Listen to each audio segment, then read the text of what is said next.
This is Dave. Welcome back to the Teen Center. We value teens. I want to talk about membership dues. Some teen centers or youth centers have it where once you enter, you can't leave until it closes. We have a skating rink in town that does that, practices that. You pay to get in, but once you leave, you cannot return unless you want to pay again, and teens don't.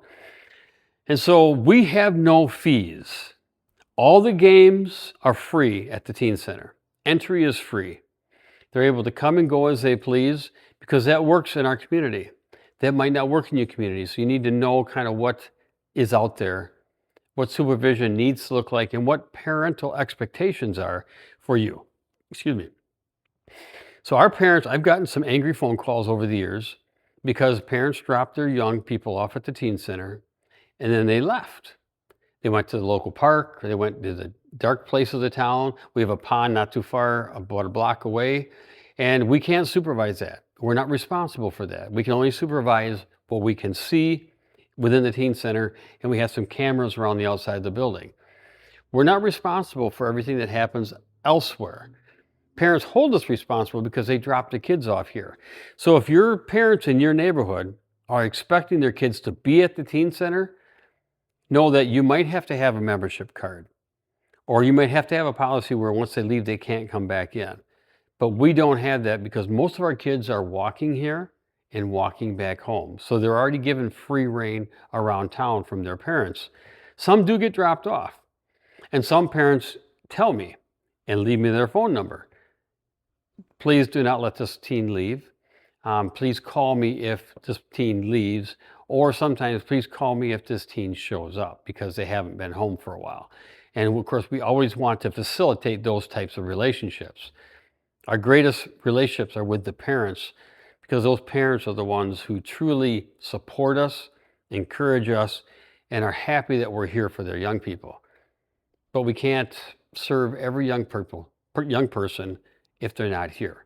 And so understand you're going to have issues on how you deal with membership, entry fee, and if you hope to pay for the teen center, and please hear me on this, if you hope to pay for the teen center off of entry fee and the sales of food and drinks, that will fail every time. You will not pay the bills. You will not pay staff positions.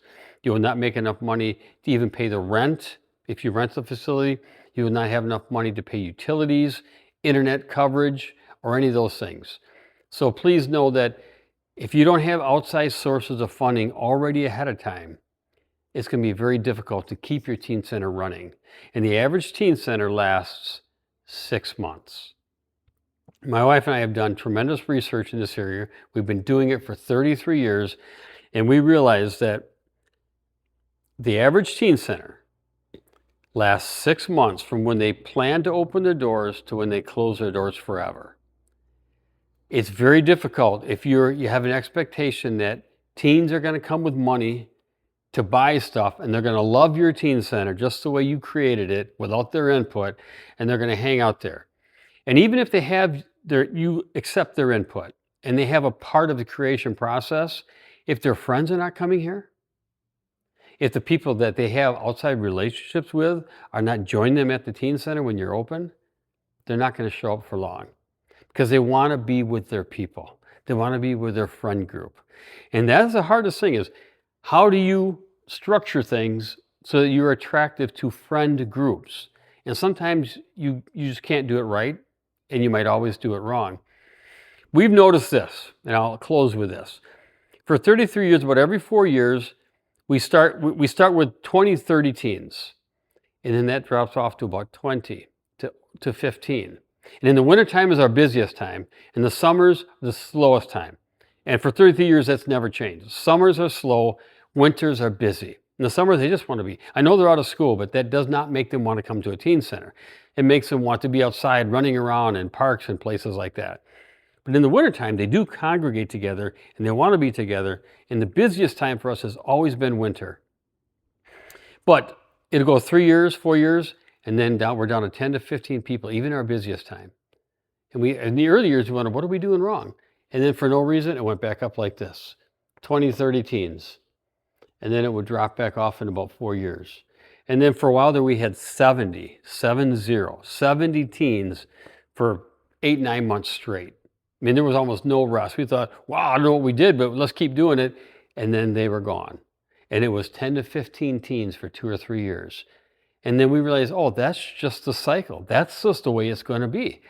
It's not that we're doing things wrong or doing things right when it's busy. It's just that this is the cycle we're going through, because teens are teens for such a short time. And each group brings its own set of values and its own set of things they want to do together.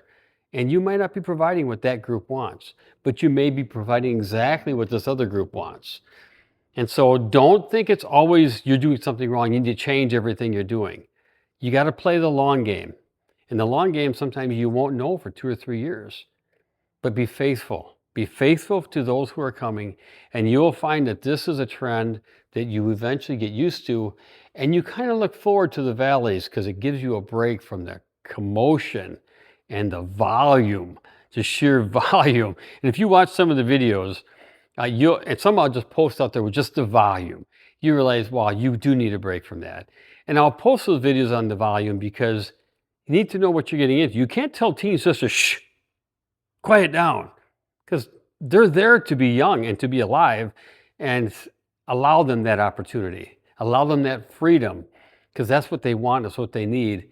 And you will find they will frequent your place. But if you become strict and rigid, you're going to find that they don't want to be there. A learning curve. Look forward to seeing you in the next video.